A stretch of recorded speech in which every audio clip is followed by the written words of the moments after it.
Hello viewers, हाजिर है एक नए लेसन के साथ। इस यूनिट में हम डिस्कस करेंगे मस्ट, मस्टंट और नीडंट का इस्तेमाल के इसको हम किस तरह इस्तेमाल कर सकते हैं। Must and mustn't. You must do something, it is necessary that you do it. Must का इस्तेमाल हम तभी करते हैं जब किसी काम का करना ज़रूरी होता है, तो फिर हम मस्ट का इस्तेमाल करते हैं। एग्जाम्पल्स को देखते हैं। Don't tell anybody what I said. जो मैंने आपको कहा ये किसी को मत बताना। You must keep it a secret. आपको इसे एक राज के तौर पर रखना है, अपने पास राज के तौर पर रखना है। तो यहाँ पर इस जुमले में मस्ट इस्तेमाल हुआ, तो इसका मतलब क्या है कि ये बात ज़रूरी है कि आप इसको राज की तरह रखो। We haven't got much time. हमें ज़्यादा वक्त नहीं मिला है। We must hurry. हमें ज़रूर जल्दी करना चाहिए। तो जब भी कोई काम करना ज़रूरी होता है तो फिर हम मस्ट का इस्तेमाल करते हैं। फॉर एग्ज़ाम्पल और भी एग्ज़ाम्पल्स आप ले सकते हैं। हम कहते हैं कि आपको ज़रूर इंग्लिश सीखना है, तो हम कहते हैं यू मस्ट लर्न इंग्लिश। आपको ज़रूर इंग्लिश बोलना है, यू मस्ट स्पीक इंग्लिश। तो इसी तरह आप मुख्तलिफ़ किस्म के सेंटेंसेस में मस्ट का इस्तेमाल कर सकते हैं जब किसी काम का करना ज़रूरी होता है। और उर्दू में जिस तरह मैंने आपको बताया, इसका इस्तेमाल पहचान आप इस तरह कर सकते हैं, इस तरह बता सकते हैं, बोल सकते हैं। जिस तरह हम कहते हैं आपको वहाँ जाना है, इसका मतलब है कि ये ज़रूरी है, तो उर्दू में इस तरह आप कह सकते हैं आपको वहाँ जाना है, you must go there. You mustn't do something. अब मस्टंट की बात करते हैं। मस्टंट जो है ये मस्ट नॉट का कंट्रैक्शन फॉर्म है। इसका क्या मतलब हुआ मस्टंट का? ये हम कब इस्तेमाल करेंगे? It is necessary that you do not do it, so don't do it.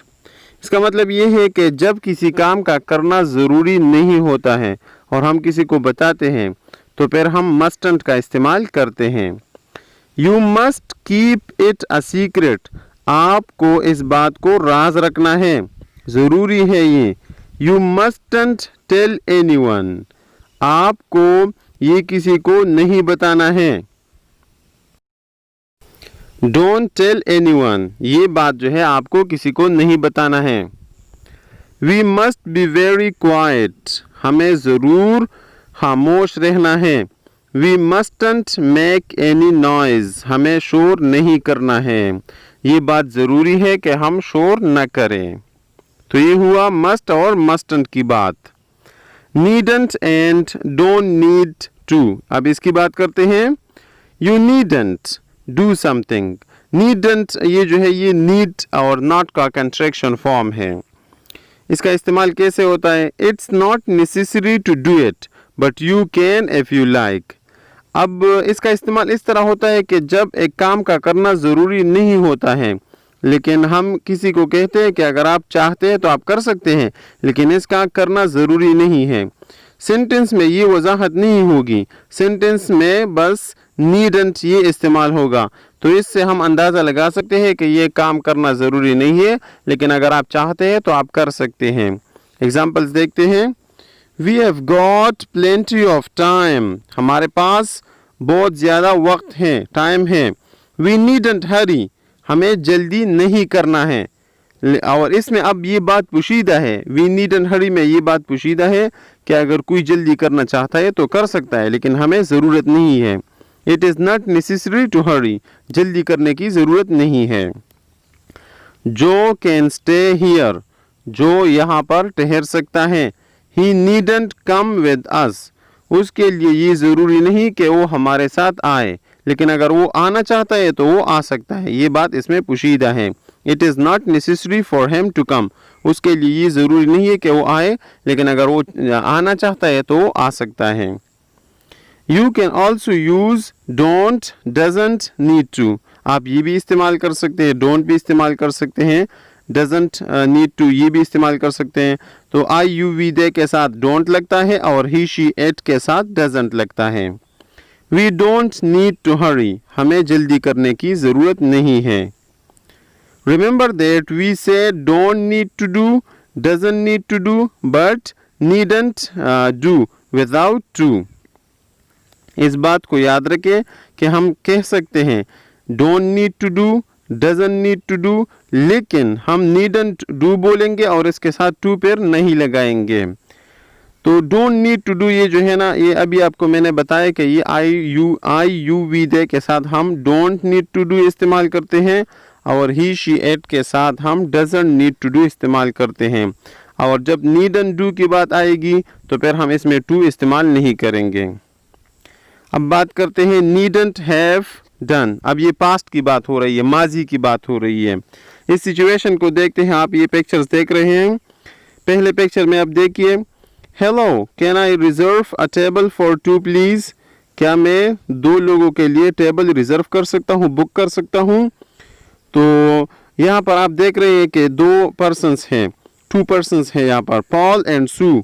इन्होंने डिसाइड किया, फैसला किया। Paul and Sue decided to go to a restaurant. उन्होंने फैसला किया कि वो एक रेस्टोरेंट में जाएंगे। They reserved a table. उन्होंने एक टेबल को रिजर्व किया, बुक किया। बाद में क्या हुआ, we needn't have reserved a table. अब ये जो है ना, ये कह रहे हैं कि हमें टेबल को रिजर्व नहीं करना चाहिए था, नहीं लेना चाहिए था, ये टेबल हमें नहीं बुक करना चाहिए था। But the restaurant was almost empty. वहाँ पर जो रेस्टोरेंट था वो तकरीबन खाली था। So they needn't have reserved a table.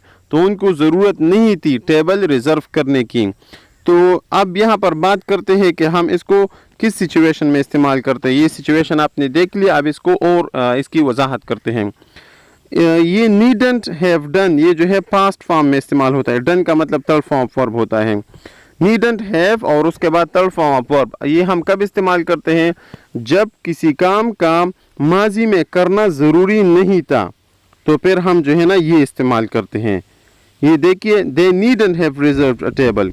उनको ये टेबल रिजर्व नहीं करना चाहिए था।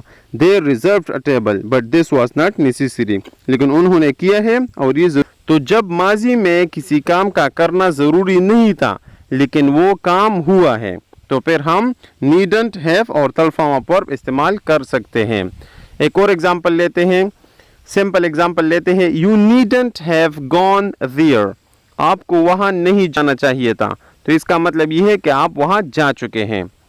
इस तरह और एग्जांपल्स भी हो सकते हैं। You needn't have bought this animal. आपको ये जानवर नहीं खरीदना था। इसका मतलब है कि आप, ये ज़रूरी नहीं था कि आप ये खरीदें, लेकिन आप खरीद चुके हैं। तो इसी हालत में हम फिर नीडंट हैव और थर्ड फॉर्म वर्ब इसके साथ लगा सकते हैं। Compare needn't to and needn't have done. अब इन दोनों को कंपेयर करते हैं। नीडंट को इसके साथ जो बेस वर्ब लगता है और ये जो नीडंट हैव है और थर्ड फॉर्म जो लगता है। नीडंट जो है, नीडंट और इसके साथ जो बेस वर्ब है ये प्रेजेंट सिचुएशन में इस्तेमाल होता है, प्रेजेंट हालत में। और नीडंट हैव डन ये जो है ये माजी में इस्तेमाल होता है। एग्जांपल्स को देखते हैं। Everything will be okay. हर चीज़ ठीक होगा। You needn't worry. आपको फिक्र नहीं करनी है। It is not necessary that you worry. आपको फिक्र करने की ज़रूरत नहीं है। तो ये मौजूदा वक्त की बात हो रही है।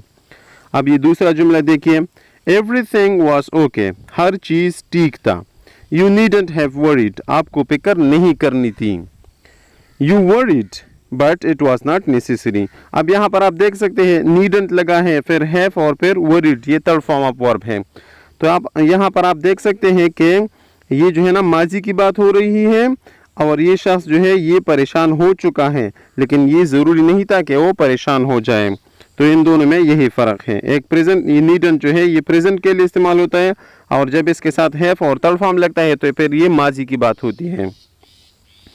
Needn't have done and didn't need to do, इसमें अब क्या फ़र्क है। He needn't have done something, तो इसका क्या मतलब हुआ, he did it but now we know that it was not necessary. Needn't have done का मतलब ये है कि कोई एक काम कर चुका है लेकिन उसका करना ज़रूरी नहीं था। For example, why did he get up at 5 o'clock, वो क्यों 5 बजे उठा। He needn't have got up so early, उसके लिए ये ज़रूरी नहीं था कि वो 5 बजे उठे। He could have stayed in bed longer, वो अपने बेड में बहुत देर तक सो सकता था। तो इसका मतलब है कि ये काम हुआ है लेकिन ऐसा ज़रूरी नहीं था। अब ये जो दूसरा है, he didn't need to do something, अब इसका क्या मतलब है जब ये इस्तेमाल हो? It was not necessary to do it, इसका करना ज़रूरी नहीं था. It doesn't matter whether he did it or not, लेकिन ये कोई फ़र्क नहीं करता, इससे कोई फ़र्क नहीं पड़ता कि उसने किया है या नहीं किया है, लेकिन इसका करना ज़रूरी नहीं था. एग्जाम्पल्स देखते हैं. He didn't need to get up early, उसके लिए ये ज़रूरी नहीं था कि वो जल्दी उठे. So he didn't, तो फिर वो नहीं उठा.